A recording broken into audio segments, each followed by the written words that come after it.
Finally, this game's awesome. I've only leveled up 3 of my characters to the max, but there's only 16 more to go. I just gotta push on and keep trying. Let's see how long it took me to level up only 3 characters to max.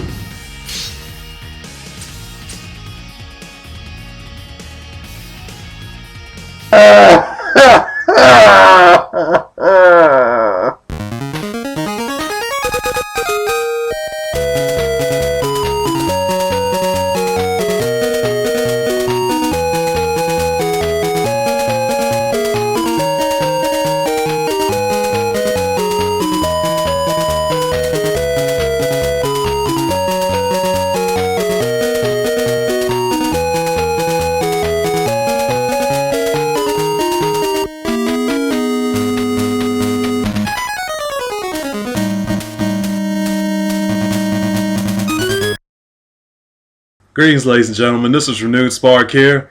Don't mind that outburst that I did earlier, sorry about that. Bleach Soul Resureccion is actually a very awesome game. I'm going to go ahead and save y'all the time and energy right now. I mean, if you want my opinion right now, this is a fucking awesome game, and I highly recommend it.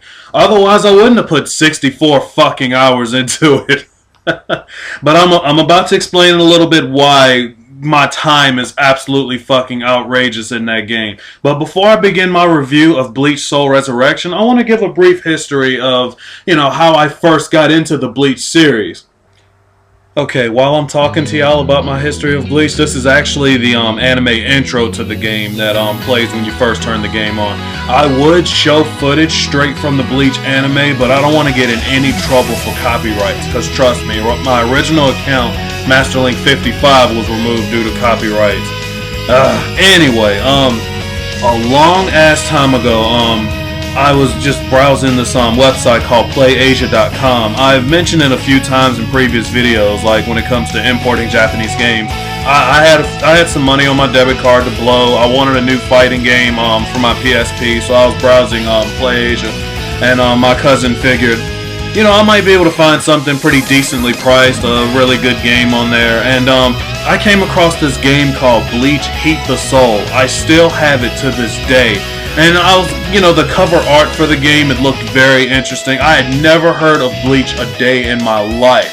And this was back when, I think Bleach Heat the Soul had been out for like a year or so. It became a greatest hits, so I got it for really cheap. So anyway, I imported it from PlayAsia, got it home. I got it in the mail at home, and I popped it in my PSP system, and I was like, damn, there's only 6 fighters to choose from in this game? What the hell? But I had a blast with it. It was a really fun experience. And I told my friends on Yahoo Chat about it, and they said, there's a Bleach anime series, right? And right when my friend told me those magic words, if I wasn't already a fan of Bleach before, I was a fan of Bleach then. I basically got on YouTube with my shitty 56K connection and pretty much watched every episode all the way up to the Bount Saga. I stopped watching when they had to fight these 2 Bount characters that could control water. It was extremely stupid. But since then, me and my girlfriend have been watching the series from the beginning all the way back up. We're back at the Bount Saga, and now they're about to fight the leader. I gotta say, it's starting to pick up a little more. And point blank, Bleach is a fucking awesome series, and I highly recommend the anime. It has a few slow filler episodes here and there, but other than that, there's always a nice battle to look forward to. And the story keeps you interested, especially if you've seen it from the beginning and you know everything that's going on. I know, it's been 4 minutes and you're thinking, shut the fuck up, RenewedSpark, and get on with the damn game. Here it is. It's Bleach Soul Resureccion. Alright everyone, here we are at the main menu finally. Sorry it took me a little while to get on with the gameplay, but here we go. I'm clicking right into story mode, and I'm going to go ahead and click episode 1, and we're going to play on very hard. I hadn't beat this yet on very hard, so this is my first attempt. As you start the story mode, it has a little dialogue that pretty much keeps you up to date with what's going on. This takes place right after the Soul Society saga. I forgot to mention there may be a little spoiler here and there if you're watching this review, but I'm sure most of you don't give a shit. And it's not spoiled. This game doesn't really spoil anything like drastically major. I highly recommend playing this game if you watch the anime and you just passed the Soul Society saga. That way you're familiar with all the characters and their personalities and, you know, what's going on in the Bleach world, blah, blah, blah. Anyway, here we are at the loading screen. It's awesome because loading screens aren't that long. They're a little long, but not too bad. But then they give you a whole move list to work with. They tell you what each of the buttons do for each character. That's fucking awesome.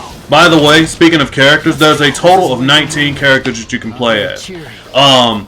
Bleach Soul Resureccion is a hack and slash game. It's very similar to the Dynasty Warriors series. I don't know if you've ever played those, but basically you mainly go up to a group of enemies and mash the shit out of Square and hack the living shit out of them.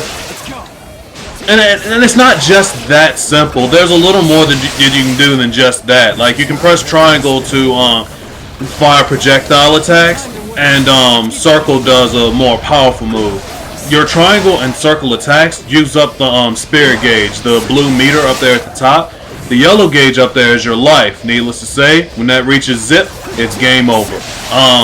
Unless you buy life points. See those dots up there right above the yellow bar? Those are extra lives that you can buy when you're leveling up your character. Speaking of leveling up characters, I'll get into how you level up in just a minute.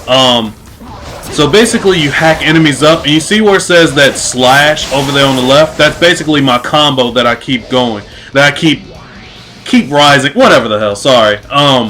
As you get that number up higher and higher, the higher you can keep that number, the more multipliers you can earn for your experience. Those green things that I keep getting are soul points, which that's basically my experience that I use to level up my character. Would you like me to explain to You can even hit your head on trees to keep your combo going. Wouldn't that shit fucking hurt, Bankai or not? Anyway, it's awesome because, like, once you move on to the next part of the map, it still keeps the combo. It doesn't reset. But yeah, you just basically keep slashing enemies up to keep the combo up and have your multiplier going. And I'm sure you think, well, I don't give a fuck about combos and blah, blah, blah. Trust me, if you're the dedicated type of gamer that want to level up your characters to max like I am, multipliers fucking matter. You've got to keep that combo up.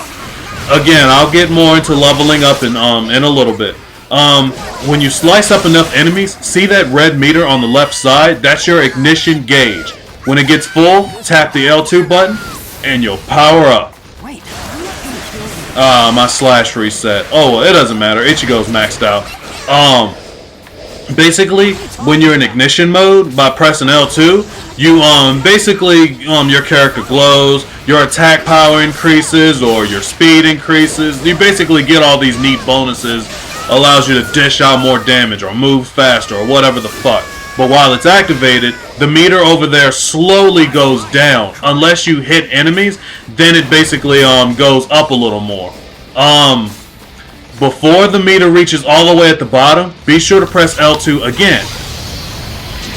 You'll use your ignition attack, which always looks fucking awesome. No matter what character you're playing as, every ignition attack in the game looks absolutely beautiful. Well, ladies and gentlemen, that was pretty much the gameplay of Bleach. That's pretty much the meat of the entire game. The story mode itself will only take you roughly 2 hours to beat on normal, which isn't too bad. The real grind, though, and why my time is up to over 64 fucking hours, is trying to max out your character's levels, which I'm going to go ahead and talk about leveling up now. Alright, now that we're back at the main menu screen, I'm going to click level up right here. Excuse me. So it'll ask you like which character you'd like to select. I'm going to go ahead and click on Ichigo for the hell of it so you can see the full map. Sorry about that. Basically, this is the entire map. It's a grid system very similar to the likes of Final Fantasy X. You save up your soul points and basically use those to click on certain bubbles to increase your stats. See these red ones? They increase your attack power. Green ones increase your defense. Yellow increases your max life gauge. And then there's characters that you can get as well. For example, you click on Gin Ichimaru, it'll give you extra damage against Soul Reapers. Or basically Yami will absorb life with Circle. this is a fucking awesome level up system to me, and it was the one aspect that really kept me addicted to the game overall. The problem is, it can be a real fucking grind to try to keep keep a good combo going to earn the multipliers to earn a lot of soul points. If you don't get a good multiplier, you're gonna earn very little soul points, and you can only click on you'll probably only unlock 2 to 3 bubbles at a time after each mission, which by the way, each mission will take you roughly 10 to 15 minutes to clear, depending on which one you're doing. You want my advice? You want my recommendation? It doesn't show here on the map because I've already completed it, but you see these empty spaces right here? They're basically locks that you have to unlock by leveling up certain characters to certain levels. For example, this one that I'm on right now, I think you had to level up Yoruichi to level 6. Go ahead and get rid of all these annoying ass locks by leveling up all the characters to their respective levels. When you do that, go down the specific paths that let you get this one, Mashiro, chance of additional soul points in battle, and also any of these that you can find with extended combo times. You will need these. Trust me, it will help you keep a multiplier going so you can earn more soul points down the long run. And that's just one of my minor problems that I have with this game overall. To the average gamer who just picks the game up, pops it in, plays it, doesn't know any better, when you're going along that grid system, the character bubbles that pop up are just little silhouettes. You don't even know who the characters are or what kind of power they're going to give you until you unlock the bubble. Pretty much forcing you to resort to an online site like GameFAQs or something to pull up a map of the full grid, which I think is complete bullshit. If you're the average gamer just picking it up, you're gonna take a hell of a long ass time leveling up, which is why I've been playing for over 64 hours. Because when I was maxing out Ichigo, I wasn't thinking that they had such useful bubbles like absorbing life with certain attack buttons, extending combo times, and additional chance of soul points. Don't you point your sword at me, Ichigo. You know it's a game flaw. You little orange-headed asshole. Okay, so I guess the whole level up grid system isn't technically a flaw in the game. I guess it'll take some players longer than others to max their characters out, especially depending on the path that they go down. I guess it's personally up to the player's patience whether you want to see the whole level up system as a flaw or not. Me personally, it's not really a flaw, just a real pain in the ass at times. Speaking of flaws, this is definitely a flaw to me. You see this character select screen? There's quite a bit of characters you play as, and I'm very happy with the overall roster. Except one thing. Where's Orihime? Where's Chad? And most important of all, where the fuck is Renji? That's right, Bleach fans. Y'all heard me right. Renji is not playable in the game at all. And what tortures me even more is that, all the characters I mentioned, Chad, Orihime, and Renji, they all pop up and give you support, like they talk to you while you fight, like if you're playing as Ichigo, but you can't play as them at all, and I just think that's a major drawback. The 3 characters I mentioned may not be the strongest characters throughout the Bleach anime, but they're still awesome support characters. I think Orihime is overall a useless, dumb bitch. I mean, all she's good for is fan service. I even nicknamed her Jiggles as I watched the anime. But I still would have appreciated the option to play as her in the game, since, like it or not, she is one of the main characters. Oh, and so is Chad and Renji. To me, they don't seem to get as much screen time as Orihime does, but to me, they're still vitally important throughout the plot line of Bleach. Oh well, on the bright side, it does let me play as my favorite 2 Bleach girls, Soifon and Rukia. I don't have a Soifon figure, so I guess the beautiful Rukia figure will have to do. My dirty little bitch. Alright, and next up, we're back at the main menu screen. I'm going to click on Soul Attack mode. Soul Attack mode, there's not really a whole lot to it. It's basically your survival modes for the game and time attacks. They pretty much put you in an arena full of enemies, and you just basically have to make records. Either beat the arenas as fast as you can, or basically rack up as many points as you can before a timer runs up. And there's also leaderboards to allow you to, you know, share your times with friends and strangers and blah, blah, blah. But I don't even bother with the leaderboards in this mode at all because I've seen some of the top scores and I swear those fuckers are cheating. Not all of them, but I think some of them are. Instead of using the online capabilities of this game to, you know, display leaderboards for one particular mode in the game, they should have put in, oh, I don't know, multiplayer! Multiplayer would have really been fucking nice with this vast, like this wide variety of characters that you can choose from, like all these amazing powers and shit like that. And you gotta think it's a Dynasty Warriors style game, and most games like that have two-player split screen mode at least. Bleach Soul Resureccion, though, unfortunately has no multiplayer whatsoever, not online or off. And I think it would have been extremely beneficial to have multiplayer in the game. And honestly, going back to the whole level up grind, I think it would have made it a hell of a lot less of a grind if you had another player there to help you level up your other characters.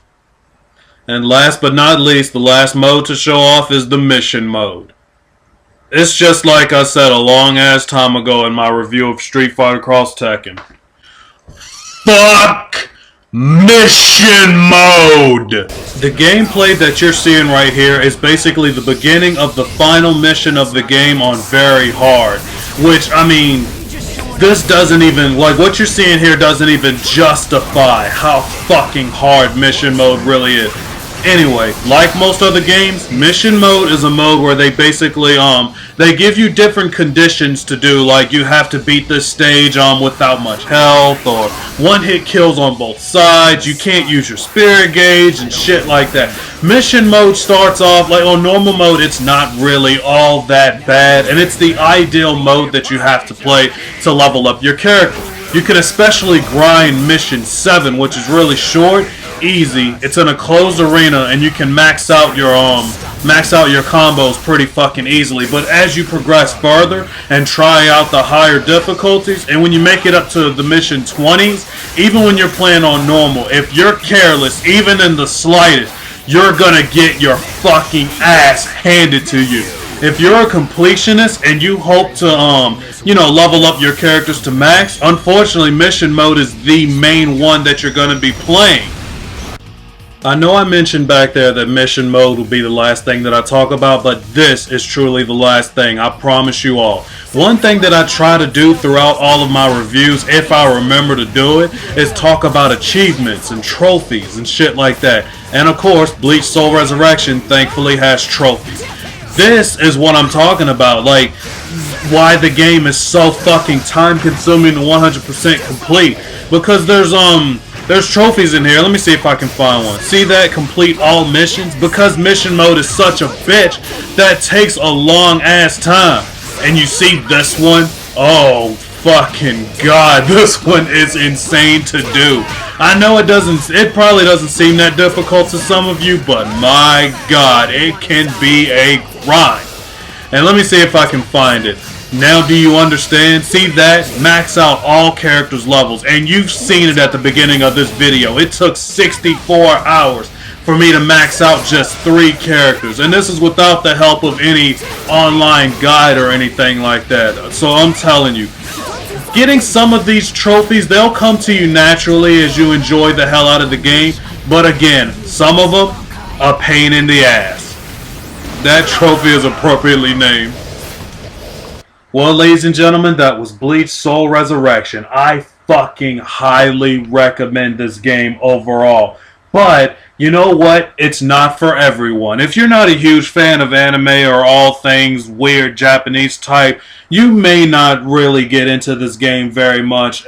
And especially the whole level grind system, which I cannot stress enough. It's fucking time consuming. If you don't have the kind of patience to get into that kind of shit, then this may not be the game for you. But Bleach fans, regardless, if you love Bleach, even in the slightest, even if you like anime and you never heard of Bleach a day in your fucking life, you may get a kick out of this game. It is really fucking awesome. And I can't recommend it enough to fans of Dynasty Warriors in the first place. This game, it fucking wins to me. Bleach Soul Resureccion is definitely worth your time and money. Everyone, thank you all so much for watching this review. I hope y'all enjoyed it. Please take a second to click that like button or click dislike if you didn't like it. Leave a comment, subscribe, whatever the fuck. If y'all excuse me, this is RenewedSpark signing off, and I'm about to play some Ratchet and Clank All for One, which I'm going to tell y'all right now, this is a game that is one for all. Thanks for watching, everybody.